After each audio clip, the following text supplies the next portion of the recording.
back for the next round of the Extreme Festival here at Kyalami. What an awesome sunny day. Weather is perfect, and the racing action, no doubt, going to be very much the same. Headlining the act, obviously, the Extreme Supercars, and these guys, fastest machines on the track, without a doubt. To the two-wheel action on the day, we've got the Thunderbikes and Brunch Run Challenge that are going to be going head-to-head with each other. We saw some really good racing at the previous event. Back to the Tin Tops, we've got the Super Hatch guys who are going to be out, and a big field here today. The action is going to be fast and furious, that is a guarantee. Hankook Formula V is the single-seater category on the day, and no doubt we're going to see more close racing there. This has been one of the closest run categories of the year, without a doubt, and some of the big names there certainly vying for the title. Kicking things off with Super Hatch, proudly brought to you by Goldwagen and their associate sponsors. 29 cars lining up at Kyalami to go out and do action. First up was qualifying, and as always, very close times at the top. Yeah, Mark du Toit was at the front end, but that was due to the fact that Hilton van Nieuwenhuizen was still recovering after a big crash. Jeff Tugwell up there as well, and Kallet's taking the B's. Marius Robertson, 7th place in C's. C's is going to be an extremely close battle. Cast your eye further down. Peter Lotter, a poor qualifier for the Class B in the Golfs, down in 18th. Tell us what your plans are for the day. Well, look, because of last time's race, I didn't do so well. So it's going to be reverse grid. So I'll only probably be starting at 6 in the race. But we had a good qualifying, good setup in the car. So we're confident. So we'll see what happens. First race of the day then for these guys, 8-lapper affair. It's going to be all about dicing it out in the first couple of laps and dialing it in. Watch for Hilton van Nieuwenhuizen to start coming through the pack. And Brett Garland, remember, they both coming off victories at the last round. So looking for action between the Honda Civics at the front end.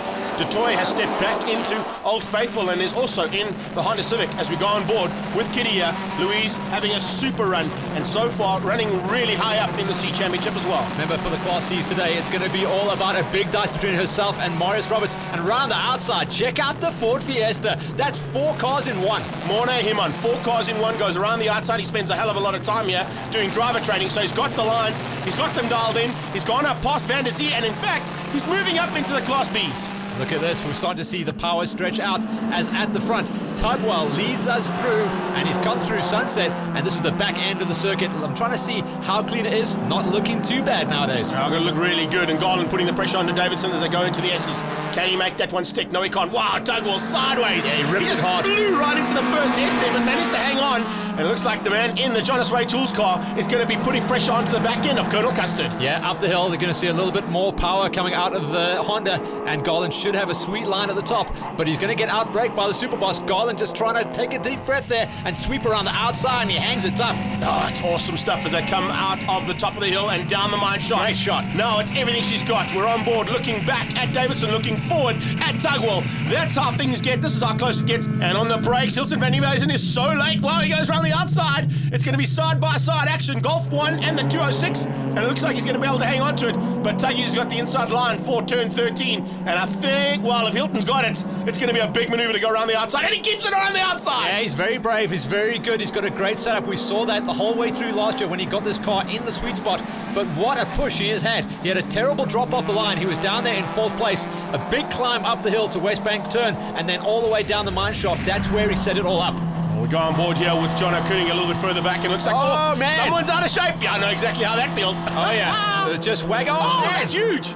Wagging tail and a big roll, and we know that they've recently swept the kitty litter there, and it just hooked it. Chad Tendershate is in some serious problems there. He's going to climb out the front windscreen. Yes, indeed, that's the way to get out, Chaddy.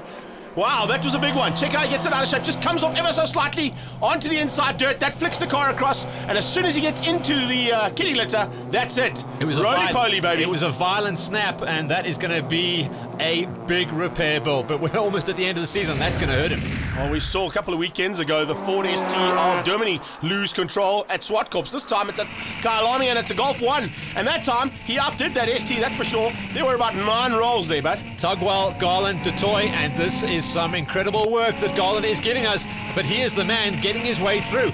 It's du Toit that's fading backwards right now. Tugwell was doing the same thing there. The two of them in-house fight. and actually slowing each other down, allowing the little Honda Civic to sneak through and get up to second place. Has he got enough to try and catch the ASAP Peugeot, as we see on the outside there? In fact, I didn't see yellow flags waving there, to be honest. Yeah, the car was a long way out, but we know if anyone goes out there's going to be a big situation. We'll have to watch out for the flags if they're going to come into play, but thankfully there was no pass on the cards there at least. Well, there'll be no passing as they come down now. The flags are waving. You can see all starting to fan out. Van der Zee's in problems. The Citroen slowing dramatically down the back straight. Yes, look at that, turning to take the base of action. Well done, Louise, and well done, Jaco. Just missing Van der Zee's C2 Citroen. Van der Zee's moving chicane, that's the only way we can describe it, and he just got swamped. There was nothing else he could do, just pull his elbows in. Checkered flag comes out. What a drive there, what a recovery after a big crash. Hilton van Nieuwenhuizen takes the first blood of the day with Brett Garland behind him in the Jonas Way Tool Traders Honda Civic. Just 6 seconds back, so Garland, if he can get through the traffic earlier, may be able to run the pace. Well, speaking of pace, look at the pace from Morna Himon. He is absolutely flying around here, looking to take the Class C on as he's got in amongst the Class B competitors, and it looks like he's going to be able to hang on to that one. Super bit of driving there from Morna Himon. You saw him around the outside, 5 cars in one. Hilton van Nieuwenhuizen takes the victory in Class A ahead of Garland. Class B goes to Ryan Quanchai down in 6th place ahead of Calitz and Ian Cotwell. And even though Human crossed the line first in Class C's, he was underweight when he got weighed in. That moves Marius Roberts from 2nd to 1st in the Class C's. Moving straight into race number 2 now. Another 8 laps of action. Unfortunately, 8 cars down though. A couple of cars not making it out here. And you can see why as we go 4x4 into turn 1. Yeah, it gets physical, but also the story about Kyalami is the amount of strain it puts on the engines. That uphill is not to be taken lightly. On the inside, Hilton van Nieuwenhuizen's not holding back. He goes straight to the front with Garland on his tail. They're going to resume the battle they had at the last round and on the last heat. Fortunately, he wasn't able to make that 6-second gap, but it is certainly a hell of a lot closer this time out for Garland. Around the outside is Cotwell. On the inside there, Baby Blue. Nick Martin looks like he's hanging on for Class B honours here in the second race. I think the C's this time around is going to be something to watch out for.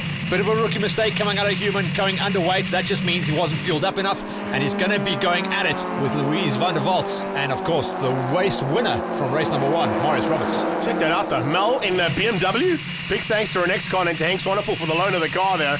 But I think not quite up to speed in terms of the pace that the BM has compared to a little Opel Corsa, but still loving life. And in a bit of a battle there with Jaco Lubber in my car. Check out Cotwell here, just getting left behind as they went out and into the back section of the track there. Baby Blue's got it all smoking up there. So Martin just making a bit of a hash going into the S's. He's under pressure though, that's why. He's got a super boss on his tail. He's got Calitz in the Golf behind him. Ryan Quanchai, race 1 winner, running wide. Quanchai made a mistake. And it looks like there. there's a bit of smoke coming out of that car. I think it might have slowed down. Yes, indeed. Quanchai is slowing. Check it out, he's being eaten up in the background. Yeah, absolutely getting sent to the back of the pack. So the 8 cars is now getting added up to 9 cars that we have lost or in the process of losing so far in these races.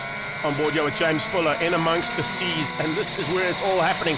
You mentioned it earlier on. There's Quanchai ailing, unfortunately, and now being eaten up by the mid-pack of Class C. Around the outside, Fuller trying to hang on. It's the super stuff, and he is really being pushed hard here. But Jono Kuning is hanging on for dear life. And on the brakes, it looks like this Golf 1 might just be able to sneak through. Wow, side-by-side action. An incredible setup on the Citroen as well. Did you see how planted that thing was through the big sweep at the bottom? Real good dialed-in setup on the suspension. Yeah, much better than the first heat, that's for sure. Oh, running a bit wide there and a little bit of late braking required. Up the inside goes the Opel Kadett. And it looks like Calitz is under trouble. Yes, he is. Look at that. Just flies past. Here's Mel side by side. And it's really super stuff as they head in to turn 1. Fastest part of Kyalami. The BMW 1 Series spent a couple of seasons getting it dialed in. Very rarely comes out, to be honest. So it's nice to see it out there playing with the guys that are established in Super Hatch. Oh, Henke's been itching to get into that car and come and play. Now he's given it a chance. Oh, speaking of getting a chance, that's a big chance and well held. The tyre shield car. This, of course, is Marius Roberts. He goes left. Calitz goes right, and they sneak past the Superboss. No answer at all there. Roberts moving up very, very well here in the overall standings. So is Cotwell making a mess going into the braking markers in the bowl and then carrying on his demise at treacherous turn number 13. And here comes Class C. Human back on it. Yeah, trying to catch Marius Roberts. He's got ahead of Cotwell, and he's now got Roberts in his sights. So that's the battle for first and second in the Class Bs. This is the one I'm talking about right now. Nick Martin in front of Andre Calitz. Right behind them is the battle for Class C. Check that out. There they go. And in the background, They all start looking good and coming under massive pressure there. Yucca Creel, and it looks like he is going to be feeling it big time from James Fuller. Fuller just seems to be moving up ever so slowly, but surely, that is for sure. At the front, all about Garland. He's just been maintaining that gap the whole way through, keeping Hilton in his sights, but these guys are matched the whole way, and the back end has come around. Oh, he's made a big mistake. That's going to open up the door and allow Toy through. Heads up, here he comes. Yes, indeed. Mark Toy will not take that one lying down, that's for sure. After a big mistake from the tool trader man, unfortunately, Garland has now dropped to third, and with the amount of laps left, I don't think he's got enough time to make that up again. And Garland does say on this circuit particularly, his car chews up the rubber, so he's going to have to step back and slide down in the overalls. Class B, that is Nick Martin. Then you've got Jaco Lubber. Behind him is Calitz. Then it's the Class C battle. Roberts with Mornay Himon all over the back. Right there as well. Wow, this is a good race. Absolutely brilliant stuff. Ford versus Opel here. And in fact, the Superboss might be helping his stablemate out a little bit. As you see Cotwell trying to go up the inside of Mornay Himon, but that's a difficult thing to do here at Kyalami. Remember, Cotwell's going to be up on power, so he should be able to carry a little bit more speed down the straights. But you cannot fight against those incredible Class Cs when it comes to the turns. Well, the battle-scarred ASAP Cat comes to the line and makes it a double victory on the day for Hilton van Nieuwenhuizen. Superb stuff from the young man. He comes through to beat out Mark du Toit in the first of the Honda Civics, and third place going to Brett Garland. Consistent as ever, another 6-second gap to take the win. Calitz eventually got ahead of the Class C competitors and right onto the tailpiece there of Nick Martin. This is Class B to the line. Nick Martin wins out. Calitz comes through for second, which will probably give him overall for the day. Check out the Class Cs as well. Down there in 8th place, Marius Roberts crossed the line with Human on his tail for 2nd place. And then if you flip the page, we go to 10th place, Van der Zee, an incredible 3rd place in the Class Cs for the Citroen C2. Nice to see some good work from Fuller Koenig and Peter Pienaar a little bit further back. A little bit stronger now and maybe looking a little bit better after gaining some points here. Yeah, definitely. We were worried yesterday we weren't going to get full points because not enough cars. We sorted that out and I got full points today. So I'm happy with my achievements. Taking the win there in Class B in Superhatch, but it looked like you had a tough fight there, hey? Yeah, I got a good break off the start. Put a couple of Class A cars between myself and the other Class B competitors. Some of them got caught up in their own battles and managed to pull a gap. And I kept it there for the rest of the race. I just had to keep Andre behind me, who is extremely quick in the Golf. Stay tuned after the break for some more extreme supercar action.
Welcome back to Kyalami, and as you heard before the break, our lovely ladies telling us we're heading to the Extreme Supercars, proudly brought to you by .sure.co.za. It's KTM Crossbows versus Dodge Vipers versus Porsches versus Ferraris versus any supercar you can put your hands onto and want to race. Charles Arangis has been the man of the year so far with that incredible Dodge Viper. But this time around, he has been out-qualified by 0.8 of a second. Jonathan du Toit and the Ferrari 430, incredible times here at Kyalami. Fantastic qualifying for you in the .sure.co.za Extreme Supercars. 0.8 of a second ahead of the Viper. You've got to be very happy with that. Yeah, look, we've been having a few problems with the car. We're still shaking it down. It's got a bit of an overheating problem, so after 3 laps I'm going to have to back it off and start short shifting. So the Viper probably might get me, but I'll do my best. Heading up the Class C field on the grid, how's your plans for the race? Well, best ever qualify for me, 51.9. I was following Jarvis, Craig with a 996. Got beautiful lines of him, so happy. We need to step it up. The guys are right with us, and we need to do what we need to do. We've got 2 races remaining after this for the championship, and so far we're right in it. So Ferrari F430 on the front row and on pole position for the first time this season. Should be a pretty interesting race to see whether or not the Dodge Viper was able to run with the pace that Jono found in qualifying. Watch out for the BMW of Budnick as well. That M3 has been dialed in specifically for this circuit. Let's see who's able to run at the front end early on. We'll see the battles will start raging a bit further back in the classes too. Nice to see the Scuderia Ferrari out there as well in full flight. Some of them in 430s, others in 360s. The first two, the silver one and this one we're on board with, Franco Scribanti, they are the 430 options. The 4.3 litre and V8 under the bonnet. Scribanti gets up the inside of Budnick and sends him all the way to the bleachers. Slots himself nicely up into 4th place. And now he's going to go KTM crossbow hunting. Hopefully he brought his crossbow to catch that machine, because Dion Duplessis on this circuit particularly is very good. Budnick's had a big problem. I saw him actually it looked like he missed a gear there. He's dropped back like 4 places now. Slots in behind first of the Porsches by the looks of things, and if you look at the way things are turning out here, that's not where Budnick wants to be. He is in some serious trouble and he's under pressure now from the 360 of Mark de Toy. And he's just been passed by Johan Engelbrecht, who didn't qualify, had to go to the back of his class, and he should be one of those players that will come on stronger. But remember, no seat time around this circuit means he's only going to get faster towards the end of the race. That's exactly what we're expecting out of that Porsche from Cape Town. On the braking markers, and the KTM crossbow doing exactly what it's supposed to do. Late on the brakes. It's a great car to just dive up the inside of anyone. He does get dropped slightly on the big downhill where the cars out front will have the big horsepower, and the first time the fangs are coming out on the Viper, he wants to go for this one. The Prancing Horse just goes defensive though, and Jonathan de Toy is going to try and keep out that big machine behind him for as long as possible. It's going to be defensive driving 101 here from Jonathan de Toy. Nice work in the mid back here. There's Smallberger. Love seeing that GTI in the mix of this race. Right on his tail, John Akara out there as well. Then of course you've got the 350Z playing in amongst those guys too. Nice to see Nissen back in it, and of course at the hands of Dale Penny. Should be pretty interesting to see where he finishes up at the end of race number 1. At the front though, it looks like it's Viper time. This man and this car in particular have been one incredible setup in 2013, and it's very rare that he's been challenged. It was a surprise to see the Ferrari come and take the 1 lap away from him, but we know as the race starts to get longer and he stretches his legs, he should be able to start gapping. 8 laps of action here for the first one. Runs a little bit wide and actually just misses a gear coming out of turn 4. They get onto the old straight, and it looks like the Ferrari is right there. Oh, problems for Engelbrecht. Engelbrecht walking away, the man from Cape Town. Just not happy with those first couple of laps. And remember, he missed qualifying, so he didn't have any time to set up his car. So it's no big surprise that something went wrong. Gordon Harvey putting the pressure onto the back end of Ricky Janakara. That's pretty awesome to see too. And a couple other boys playing at the back end there. Keep an eye out, because I'll tell you something, Paul Hill will also be involved in this little battle, and they are side by side as they go through the fastest part of the track. Porsche beats out the BMW this time out, but I think there might be a return of the favour a bit later on. Yeah, he straight lined it through, he threaded the needle through turn number 1, did Harvey in the 944 Turbo, but he will not get a very good drive heading up to this set of left-handers. He gets onto the braking markers behind the Golf GTI 5 there of Smallberger, and Smallberger is looking to try and close in on that RSR in front. And I think Jacques Follioun is looking in the rearview mirrors and is a bit concerned about the pace coming from behind. And these guys are all locked into the 155 bracket. They're all circulating within .0 of each other, so it's going to be very hard to make any passes. Check a smoke out coming out of Harvey's back end there. Second of the Vipers there, Wishart, and the pressure from the Panacea Porsche. And it looks like Jarvis means business. Craig Jarvis wants past, and he wants past now. You know, Wishart's actually come good the second half of the season. He was high-fiving the world at the Zwartkops round because finally he got a setup that the car could hold together, and he's going to be very happy to be stuck in this dice. Jarvis, you'd expect to see him running a little bit higher.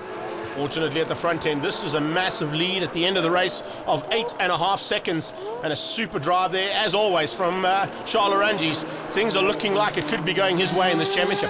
So Jonathan de Toy just not able to hang on to the advantage that he had in qualifying. We go back and pick up on the battle here for 7th place, and Wishart is going to hang on once again for a great number. Wins out the Class Bs, and you can see all the way down there in 7th place overall, ahead of Jarvis. A good drive from Christo Lotto. We spoke to him at the beginning of the race. He's going to be happy with that win. And 9th place overall for Class C. 13th place and a win in the Class Ds goes to the Porsche of Jacques Follioun.